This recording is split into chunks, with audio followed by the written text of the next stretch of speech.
in the big scheme of things, it's not a do or die as far as life is concerned.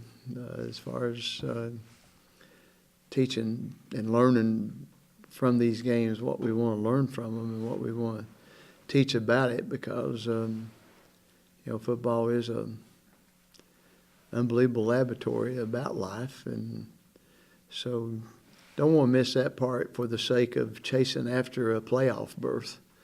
At the same time, if you're going to play this game, you need to max it out and do all you can as far as the scoreboard is concerned, because I think that's God honoring also. And so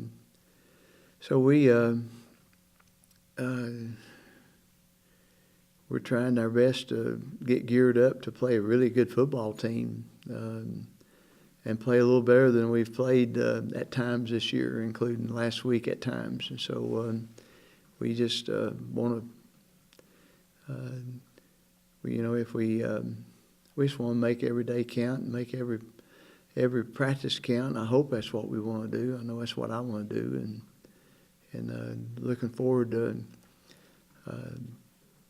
playing another game and see if we can improve. And I'm still looking for the team that I think that we can be. I still believe that we can do that. And I've had high expectations, and that hadn't changed. I still do. I still expect us to get to the level that we want to get to. Are we close? We're not even close. And is that frustrating to me? Yes, it is, because I feel like I'm not getting it done with them. So, all that's frustrating. But as long as we're breathing, there's still hope. And as long as there's another game to play, then there's another opportunity. So let's get on with it. Do you tweak the message at all following a loss like that? Or and I'm not talking about the overarching message of a Christ-centered way of doing things. Do you tweak how you do things from a day-to-day standpoint after a loss like that? Well, the loss doesn't dictate. What dictates is how we've played, how we've blocked and tackled, how we've executed, how we've done the things that it takes to win football games. And so we certainly try to come up with a practice schedule that helps us correct and improve on areas that we need correction and improvement on. And but as far as hitting a panic button or doing things, getting radical or getting doing things out of frustration and saying cuss words like hecky darn and shoot far and words like that, then we don't do that, no. And I think it's important for us at those kind of times, losing and not losing pretty ugly, to not make it something that it's not, but yet understand that it's a reflection of my coaching. It's a reflection of how we're connecting. It's a connection of how we're receiving coaching. It's a reflection on all those things. And so you're always trying to. You don't change principles, but you always are trying to make adjustments to make you correct the things that's not going good. I mean, you touched on it earlier. Newberry's a fantastic football team with loads of talent all around. What makes Newberry such a staunch opponent? Well, I probably have watched 30 hours of Newberry video in the last 2 days, maybe more than that, and watched every Carson-Newman game since '09 that we've played against Newberry, and watched most of their games this year. I think I like one game watching all of them. And the thing that jumps out like crazy is it's the speed of their team. I just watched their inside linebacker, run down a guy that was probably 10 yards behind everybody, and he just run him down. And so, speed is a great weapon to have. And so they have great team speed, and as you remember last year, huge. They are big on their fronts, and I remember watching them walk out there last year in the field, tilted down, and I said, "Wow, this is a big football team." And it's not big slow, it's big fast, and so very, very talented football team. W.T. Murden, their quarterback, their leading rusher, is completing 66% of his passes. I mean, you're back to facing that true dual threat Yes. quarterback. How do you prevent a kid like that from harming you, much like the guy from Mines did and Wayne State's two quarterbacks did, both through the air and on the ground? Well, I don't know. So far we hadn't had the right answer. You know, we've got to play pass defense at the same time that we play run defense, and it'd be nice if we could put 8 to stop the run and 8 to stop the pass, but they won't let us play with 16. So I guess there's times that we will have 8 stopping the run. There will be times we'll have 8 stopping the pass, but guessing at the right time and doing it in a way that, where you can handle the ground game and the air game is not easy, especially with a quarterback, like you said, that can pull it down and gain yardage and probably outrun most of the people that you got, anytime.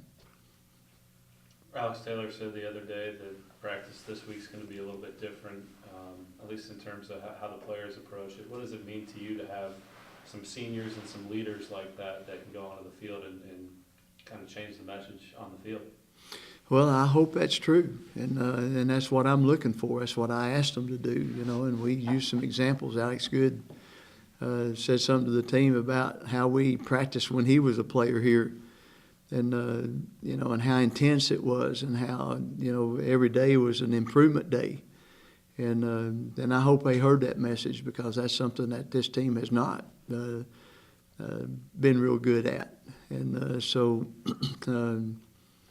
our inconsistent practice, of course, is going to carry over to inconsistent play on Saturday. That's just the way the game works. That's the way it is. You're going to play the way you practice, and it's like we're going to live life with the way we think and the way we our attitude about things. That's the way we're going to live our life, and so you can't get away from that. And so I hope that we'll have an attitude of hard work and an attitude of improvement, an attitude of taking coaching and getting it done this week. One of the players that obviously just a sophomore, DeAndre Thomas, needs to continue to improve. What does he specifically need to continue to do to run the offense? Well, probably get the kind of help that he needs with out of the other 10. The quarterback position is very much dependent on what the other 10 do, and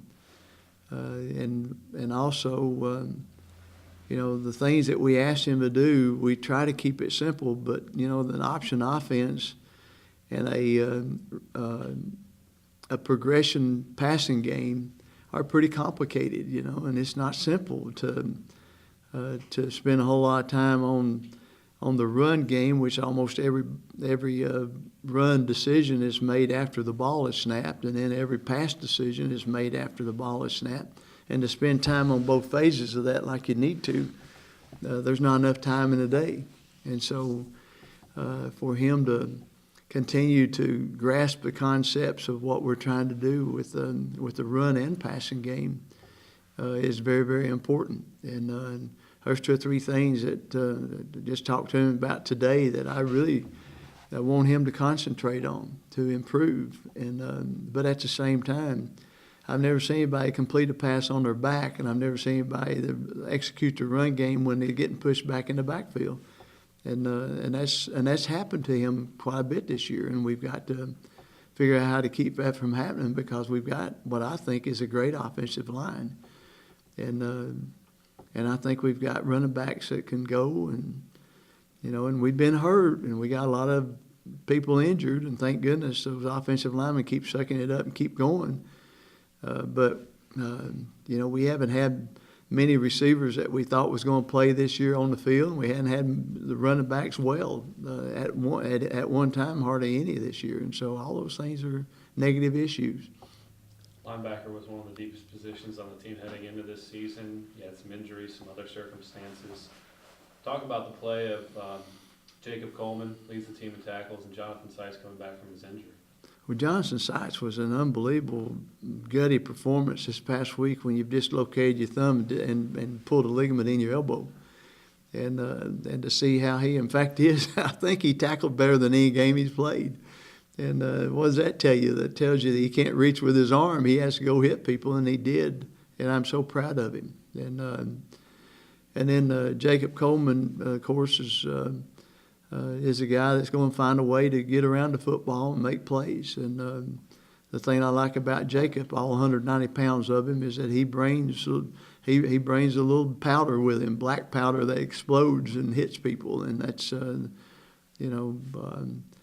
that's something I love to see, and we don't have enough of it.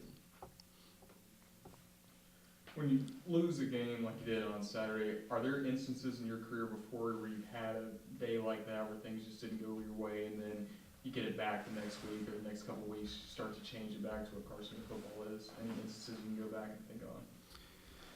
Well, I can remember every game that we've ever lost, just about, because those you remember better than you do any of them. And I can think of the converse of that really scares me is we've lost games and then lost the next week because we did not respond well to a loss. It happened to us last year, back-to-back Newberry Wingate. And so, what you hope don't happen is a loss. If you get beat, that defeat causes you to get beat the next game. And but we've had some tremendous bounce backs before too. And I'm trying to think of some that jump out at me. I remember one year we lost our last regular season game. And got beat pretty good. And I remember the only game in my career I got 2 15-yard penalties because, I felt like that our kids weren't being protected the right way on the field. And so, I got two back-to-back 15-yard penalties. And probably would have got a third one if they hadn't quit feeling sorry for me or something. But, and then we come back, and next week we actually got in the playoffs after losing the last game of the year. And struggled a little bit the first half, and then all at once things just kind of turned loose, and we proceeded to win a national championship. And so I do remember that bounce back, and that was a good bounce back, and kind of a small miracle, really. And so I'm counting on this team to bounce back, and I'm sure they're counting on me to bounce back as a better coach, and coach them better than I coached them last week. So. What about Corey Washington, the big wide receiver? Unbelievable. Scored 11 touchdowns already this year, and it's not a bad scheme. Throw it up and let an athlete out jump people, and in open space, that's pretty good scheme. Then. We ain't got anybody near as big as he is, and sometimes when he jumps, it looks like the guys that are jumping against him are their helmet's about to his waistline, and so it's going to be a good challenge for us. The 11 touchdowns certainly stands out, but so do 19 yards of catch. I mean, is that through the air? He's going up for a deep ball, or is he catching it and running? Well, both. And, I just watched the film where he ran 2 post patterns and just outran everybody. And so, when you are playing against a team like Newberry that can run it so well, they force you to keep a center fielder because of him, because of the fact that if you void center field, then he's going to be in there on a post pattern, and that's pretty dangerous. That's pretty dangerous turf there now. Is this the most balanced team that you'll have faced this year? Probably so. I don't know if it's the most balanced that we faced, but it'd be the most balanced one we faced in the last 2 or 3, 4 weeks. And so that's a challenge. They can do both. In fact, they've done both just about equal all year.